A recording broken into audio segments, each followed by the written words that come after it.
Good morning. This is Mike Yonkman, Chief Investment Officer for Ankerstar Wealth, coming to you with a weekend recap.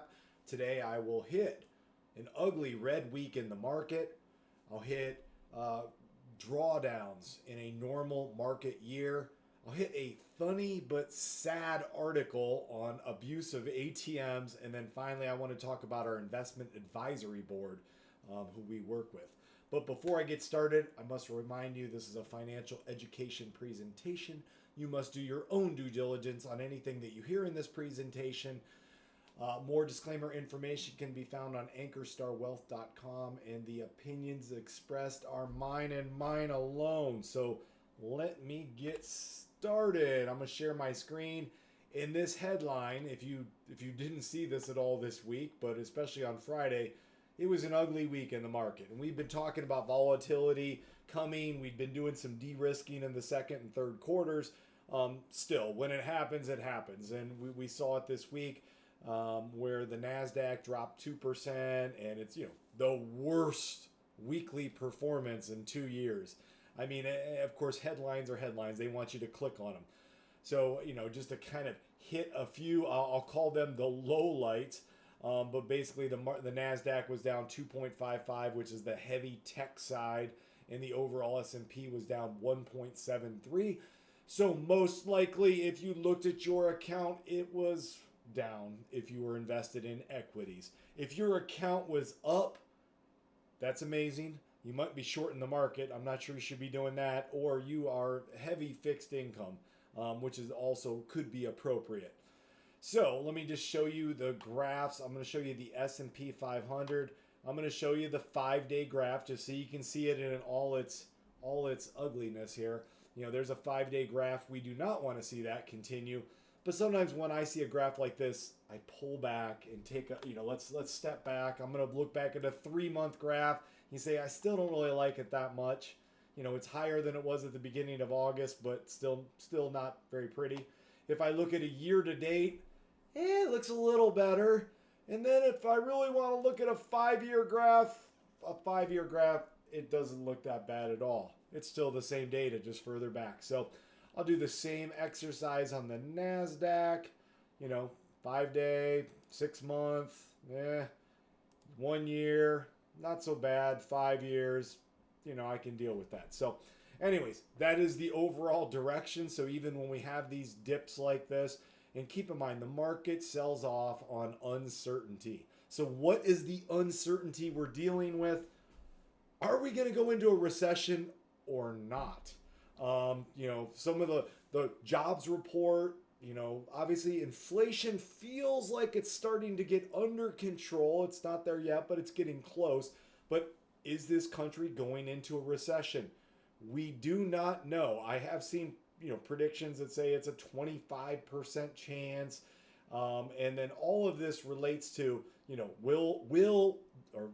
when the Fed cuts rates and how much they cut them by. So, a lot of noise that happens day to day, week to week. But the bottom line is the country going into a recession? We shall see. Another thing that helps me when I consider this downturn is I take a look at this chart, and this comes from JP Morgan, although I've seen it from other companies as well, and I really like this chart. The gray bar is what the S&P 500 did in that year. So like last year, you can see what it did, 24%, but the red number is the furthest it dropped off the high. So last year, you say, was a phenomenal year. S&P was up 24%. But there was a time in the year when it dropped 10% off the high. So think about that. You forget about that 10% drop, and we haven't even dropped 10% yet, although the NASDAQ has. But in the moment you're like, it's painful, but who talks about the 10% drop last year? Nobody. They talk about the 24% gain. So when you look at this over history, you're going to see that the average intra-year drop is 14.2%. So that means the average, at some point in the year, the market's going to drop 14%. That's volatility. That's why people make more money investing in the stock market, because they're willing to ride out that volatility. Okay. So I saw this article and I was not aware of it. I don't follow TikTok, so I missed the TikTok craze. But this is crazy to do. Uh, Somebody posted on TikTok that there was a glitch at the Chase Bank. I showed a JP Morgan Chase slide earlier. I'm sure they're dealing with problems like this. But they had a glitch in their system, and you could deposit a big check that could be fake, which they were, and then withdraw the money from the ATM immediately. Who would do this but irresponsible people? I would never do this. I can't even imagine, even if it was like, you'll get away with it. No, I would not do this. But some people did. So what they did is they created, fake $20,000, $30,000 checks and deposited them and then drew out the money on the ATM. If you scroll down, here's what is this called? It's called robbery, and people they're going to get caught. I mean, they're doing it on their own accounts. I mean, they have to have an ATM card, so they're going to have their name and things. I like this. A young woman, video viewed 100,000 times. A woman calls her mother, tells her to get $40,000 to $50,000 out of her Chase account by writing a check and taking advantage of the glitch. You're not going to get away with this. Don't do things like this. This is horrible and irresponsible. And probably if you did this, you're probably not watching this show, because we believe in responsible wealth management. But I just had to call it out. Like technical glitches, I can't even imagine, who programmed this and how it happened. But anyways, the last thing I wanted to cover is on the Ankerstar Wealth website. One of the things under media you can see is the IAB meeting, and you might be like, what's IAB? Is that a university or something? But Investment Advisory Board. And you can click on this, and this actually is we put out a quarterly update on the markets. But behind the scenes, what happens here is we have an advisory board of external executives that are providing input to our team on investment ideas, thesis, things to make sure we're not just thinking internally.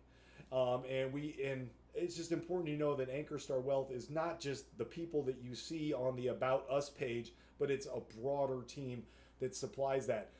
What we do is we do a monthly working session, which we just had earlier this week, where obviously we look at the data and the market conditions, but we look at different investment opportunities, we'll call them, and evaluate, get input from our external executives, and kind of process through that. But we also really look for ideas, like what are they seeing out in their industries that we could invest in, that could be a good thesis. So just important to know. So with that, I will close. Have a great weekend.